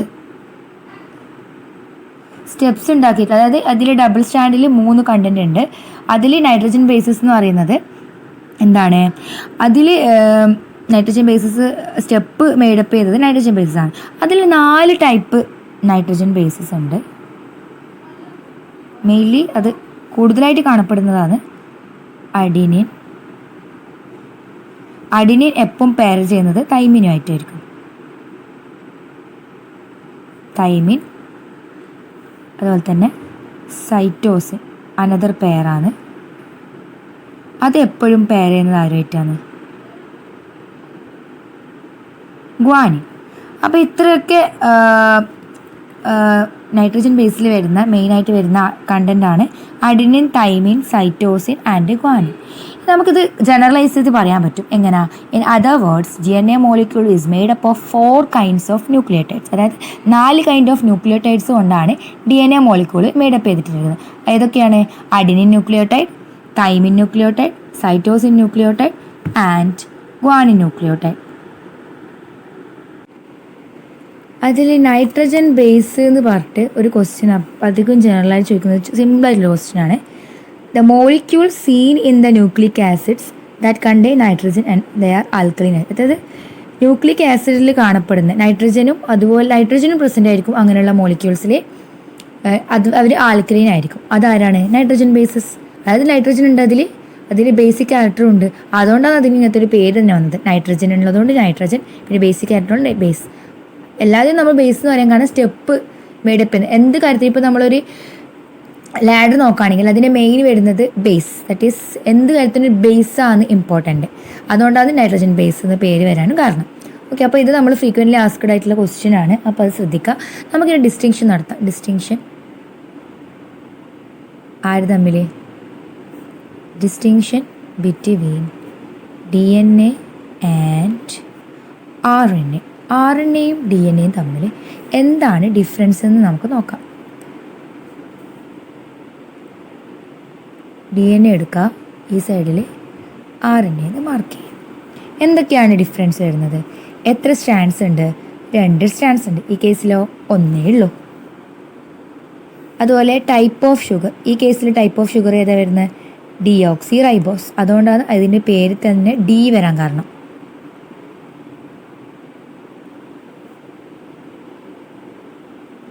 ഡിയോക്സി റൈബോസ്. അതുകൊണ്ട് RNA ribose nucleic acid, deoxy ribose nucleic acid. കണ്ടോ, പേരിൽ തന്നെ നമുക്കത് ഐഡൻറ്റിഫൈ ചെയ്യാൻ പറ്റില്ല. പിന്നെ ഇതിൽ ഡബിൾ സ്റ്റാൻഡാണ്, മറ്റേത് സിംഗിൾ സ്റ്റാൻഡേർഡാണ്.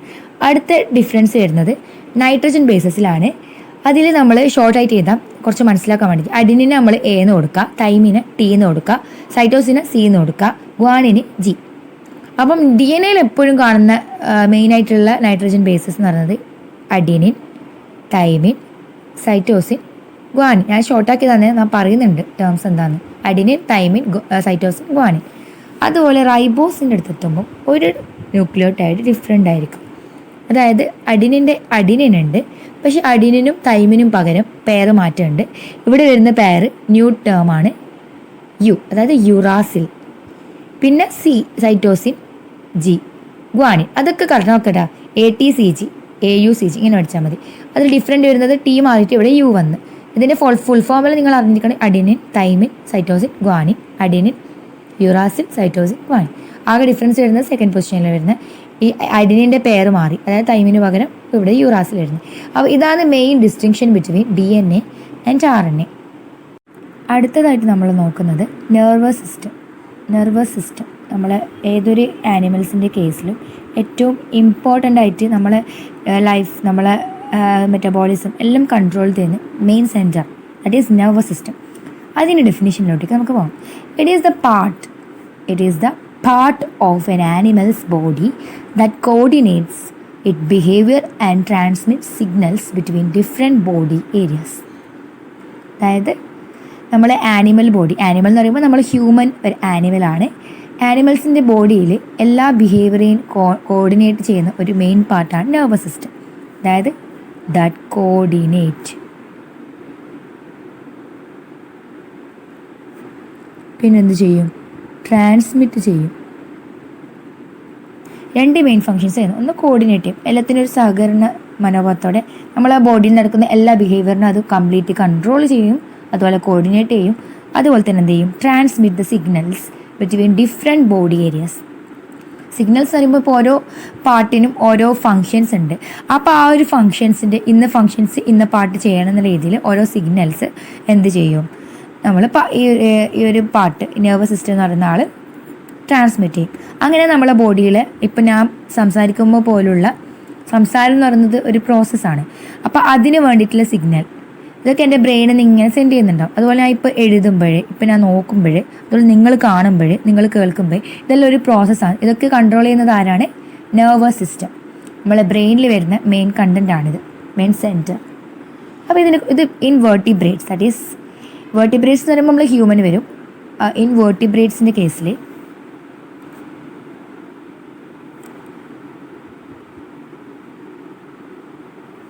എക്സാമ്പിൾ എന്ന് പറയുമ്പോൾ human.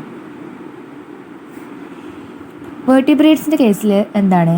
It consist of 2 main parts. There are 2 main parts which are they? CNS and PNS. അതെന്താണ് നമുക്ക് നോക്കാം.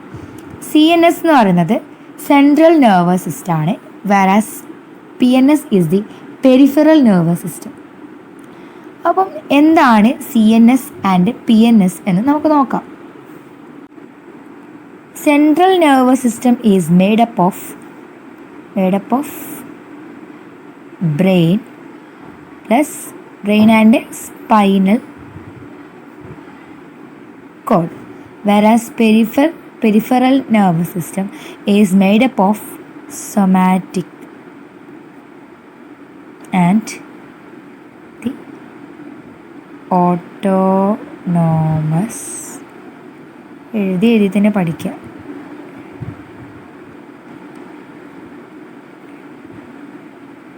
Autonomous system. This central nervous system is made up of brain and spinal cord, whereas peripheral nervous system is made up of somatic and autonomous nervous system. അപ്പോൾ ഇതിൻ്റെ complete രണ്ടാളും കൂടി ചെയ്തിട്ടുള്ള complete ആക്ടിവിറ്റിയാണ് nervous സിസ്റ്റത്തിൽ complete ആയിട്ട് reflect ചെയ്യുക. എന്തൊക്കെയാണ് nervous സിസ്റ്റത്തിൻ്റെ ഫങ്ഷൻസ് നമുക്കൊന്ന് കൺക്ലൂഡ് ചെയ്ത് നോക്കാം. There are 4 main functions for nervous system. They are just going through it. That is control of the body's internal environment. To maintain homeostasis. An example of this is the regulation of the body temperature. Another function എന്ന് പറയുന്നത് memory and learning. Brain നമുക്ക് already അറിയാവുന്നതാണ്. Voluntary control of movement. അതെ, നമ്മൾ ആ മൂവ്മെൻറ്റിനെ control ചെയ്യുന്നതും brain തന്നെയാണ്. നെർവസ് സിസ്റ്റത്തിന് വരുന്ന ഫംഗ്ഷൻ തന്നെയാണ്. Programming of spinal cord reflexes. An example of this is the stretch reflex. Okay, ഇതൊക്കെയാണ് main 4 functions of nervous systems. അടുത്തതായിട്ട് നമ്മൾ നോക്കുന്നത് സ്റ്റിമുലസ് ആണ്. സ്റ്റിമുലസ് എന്ന് പറയുന്നത് 2 ടൈപ്പ് ഉണ്ട്. എക്സ്റ്റേണൽ സ്റ്റിമുലസും ഉണ്ട്, അതുപോലെ തന്നെ ഇൻറ്റേർണൽ സ്റ്റിമുലസും ഉണ്ട്. അപ്പോൾ നമുക്ക് എന്താണ് സ്റ്റിമുലസ് എന്ന് നോക്കാം. ഡെഫിനിഷൻ എന്താണെന്ന് നോക്കാം. സ്റ്റിമുലസിൻ്റെ ആദ്യം ഡെഫിനിഷൻ എന്താണെന്ന് നോക്കാം. Stimulus, what is stimulus? That is the senses that evoke responses in organisms are called stimuli. These are 2 types. അതിൽ വരുന്നതാണ് external and internal stimulus. Okay, എന്താണ് സ്റ്റിമുലസ് ഒന്നും കൂടി ഡിഫൈൻ ചെയ്യാം. സ്റ്റിമുലസ് എന്ന് പറയുന്നത് നമ്മൾ ഓർഗാനിസം വരുമ്പം ആനിമൽസ് ആയാലും ഹ്യൂമൻസ്, അതായത് ഹ്യൂമൻസ് കംപ്ലീറ്റ്ലി ബേർഡ്സ് ആയാലും എന്തായാലും റെസ്പോൺസ്. എന്തെങ്കിലും ഒരു സ്റ്റിമുലി കിട്ടുമ്പോൾ ആ സ്റ്റിമുലിയിലൂടെ ആയിരിക്കും റെസ്പോൺസ് ഇവോക്ക് ചെയ്യുന്നുണ്ടാകും. ചില സെൻസസ്, ഇപ്പോൾ ദേഷ്യം, അതൊക്കെ ഇതിൽ ഉൾപ്പെടും. കാരണം ആ ഒരു സെൻസ്, അതൊരു സെൻസാണ്. നമുക്ക് തോന്നുന്ന ആ ഒരു ഫീലിംഗ് എന്തിന് നമ്മളുള്ള ഒരു റെസ്പോൺസ്. അപ്പോൾ നമുക്ക് ദേഷ്യം നമുക്ക് വരുമ്പോൾ നമ്മൾ എന്ത് ചെയ്യും? ദേഷ്യത്തിൽ പലതും നമ്മൾ പറയുന്നുണ്ട്, നമ്മൾ ദേഷ്യത്തിൽ ഒരാളെ അടിക്കുന്നുണ്ട്, അതൊരു റെസ്പോൺസാണ്. അപ്പോൾ ആ ഒരു റെസ്പോൺസിനെ ഇവോക്ക് ചെയ്യുന്ന സെൻസസ് ക്രിയേറ്റ് ചെയ്യുന്ന ആ ഒരു മൊത്തത്തിലുള്ള ഇഫക്റ്റാണ് സ്റ്റിമുലൈ എന്ന് പറയുന്നത്. സ്റ്റിമുലൈ എന്ന് പറയുമ്പോൾ പ്ലൂരലാണ്. സ്റ്റിമുലസ് എന്ന് പറയുമ്പോൾ ഒരു ഇഫക്റ്റ്, ഒരു സെൻസ് എന്ന് പറയുന്നത്. സെൻസസ് എന്ന് പറയുമ്പോൾ സ്റ്റിമുലൈ എന്ന് വരും. അതിൽ വരുന്ന 2 സബ് ക്ലാസിഫിക്കേഷൻസ് ആണ് external stimulus and internal stimulus. എന്താണ് external stimulus and internal stimulus എന്ന് നമുക്ക് നോക്കാം. ഫസ്റ്റ് നമുക്ക് എക്സ്റ്റേണൽ സ്റ്റിമുലസ് എന്താണെന്ന് നോക്കാം. എക്സ്റ്റേണൽ സ്റ്റിമുലയിൽ വരുന്നത് എന്തൊക്കെയാണ് വരുന്നത്? നമുക്കൊന്ന് ലിസ്റ്റ് ഔട്ട് ചെയ്യാം. സൗണ്ട്, ടച്ച്, പിന്നെ വരുന്നത് ഹീറ്റ്. Sound, touch, heat. അടുത്തതായിട്ട് കെമിക്കൽസ്, പ്രഷർ, കോൾഡ്, റേഡിയേഷൻസ്. ഇതൊക്കെ എതിൽ വരുന്നതാണ്? എക്സ്റ്റേണൽ സ്റ്റിമുലസിൽ വരുന്ന കാറ്റഗറിയിൽ വരുന്ന സെൻസസ് ആണ്. സൗണ്ട്, ടച്ച്, ഇതൊക്കെ നമുക്ക് അറിയുന്നത്, പ്രത്യേകിച്ച് എക്സ്പ്ലെയിൻ ചെയ്യാനില്ല. അടുത്തത് നമ്മൾ നോക്കുന്നത് ഇൻറ്റേർണൽ സ്റ്റിമുലസിൽ വരുന്ന സെൻസസ് ഏതൊക്കെയാണെന്ന് നമുക്ക് നോക്കാം. ഇൻറ്റേർണൽ എന്ന് പറയുമ്പോൾ ഈസി ആയിട്ട് നമുക്ക് രണ്ടും പെട്ടെന്ന് ഇപ്പോൾ റെക്കഗ്നൈസ് ചെയ്യാം. എങ്ങനെയാണെന്ന് നമുക്ക് നോക്കാം. ഹങ്കർ, ഇതിലും ടച്ച് വരുന്നുണ്ട്, പക്ഷെ അതെങ്ങനെയാണ്, ഏത് ടൈപ്പ് ടച്ചാണെന്നുള്ളത് നമുക്ക് വേറെ രീതിയിൽ നോക്കാം. Infection,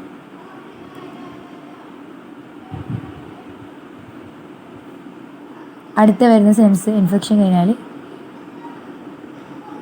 pressure variation. അടുത്തത് തേഴ്സ്റ്റ്, ഹങ്കർ, തേഴ്സ്റ്റ് എല്ലാം ആ ഒരു രീതിയിൽ വരുന്നതന്നെ. പിന്നെ എക്സ്ഹോസ്റ്റ്,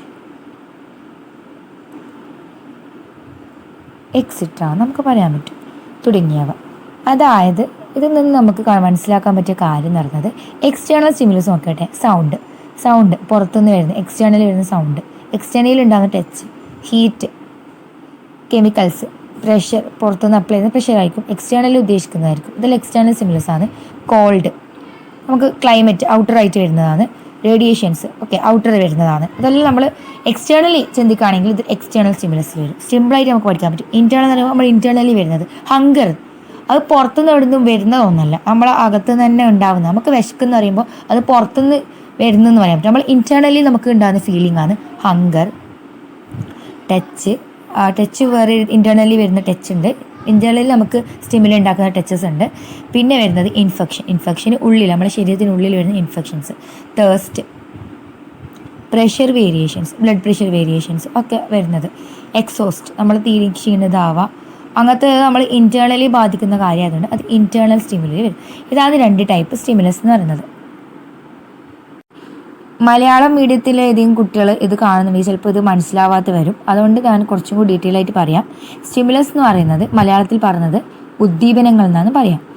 അതുപോലെ തന്നെ ഇതിന് മലയാളത്തിൻ്റെ ഡെഫിനേഷൻ നമുക്ക് പറയുകയാണെങ്കിൽ ഉദ്ദീപനങ്ങൾ എന്ന് പറയുന്നത് ജീവികളിൽ പ്രതികരണങ്ങൾക്കു കാരണമാകുന്ന പ്രേരണകളാണ് ഉദ്ദീപനങ്ങൾ. ബാഹ്യ ഉദ്ദീപനങ്ങൾ, ആന്തര ഉദ്ദീപനങ്ങൾ എന്നിങ്ങനെയാണ് ഇവ 2 തരത്തിലുള്ളത്. അതായത് എക്സ്റ്റേണൽ എന്ന് പറയുമ്പോൾ ബാഹ്യപരമായിട്ടുള്ളത്, ഇൻറ്റേർണൽ എന്ന് പറയുമ്പോൾ എന്താണ്, ആന്തര ഉദ്ദീപനങ്ങൾ. ഇതാണ് ഇതിൻ്റെ മലയാളം വേർഡ്സ്. കൺഫ്യൂഷൻ ആവരുത്. മലയാളം മീഡിയത്തിൽ ഏതെങ്കിലും സ്റ്റുഡൻസ് ഈ വീഡിയോ കാണുന്നുണ്ടെങ്കിൽ അങ്ങനെ റിലേറ്റ് ചെയ്ത് പഠിക്കാൻ ശ്രമിക്കാം. ഓക്കെ, ഇത് നമ്മൾ ഡിസ്കസ് ചെയ്തതിൽ നമ്മൾ എന്ത് പഠിച്ചിട്ടുണ്ട്? നെർവസ് സിസ്റ്റം പഠിച്ചിട്ടുണ്ട്. അതിൽ അധികം ഫ്രീക്വൻ്റ്ലി ആസ്ക്ഡ് ആയിട്ടുള്ളൊരു ക്വസ്റ്റ്യൻ ആണ്, name the parts that included in our nervous system. നമ്മുടെ നെർവസ് സിസ്റ്റത്തിൽ വരുന്ന പാർട്സ് ഏതൊക്കെയാണ്? മെയിൻ പാർട്സ്, ബ്രെയിൻ വരുന്നുണ്ട്, സ്പൈനൽ കോഡ്, പിന്നെ വരുന്നത് നെർവ്സ് ആൻഡ് റിസപ്റ്റേഴ്സ്. ഏതൊക്കെയാണ്? Brain, spinal cord, nerves and receptors. ഇനി മലയാളം മീഡിയത്തിലെ കുട്ടികൾക്ക് ഇതിന് മലയാളം വേണമെന്നുണ്ടെങ്കിൽ ഞാൻ മലയാളം പറയാം. മനുഷ്യൻ്റെ നാഡീ വ്യവസ്ഥയിൽ ഉൾപ്പെടുന്ന ഭാഗങ്ങൾ ഏവ. നാഡീവ്യവസ്ഥ, നെർവസ് സിസ്റ്റം, ഭാഗങ്ങൾ, പാർട്സ്. ഏതൊക്കെ ഭാഗങ്ങളാണ് ഉൾപ്പെടുന്നത്? എന്താണ് മലയാളത്തിൽ?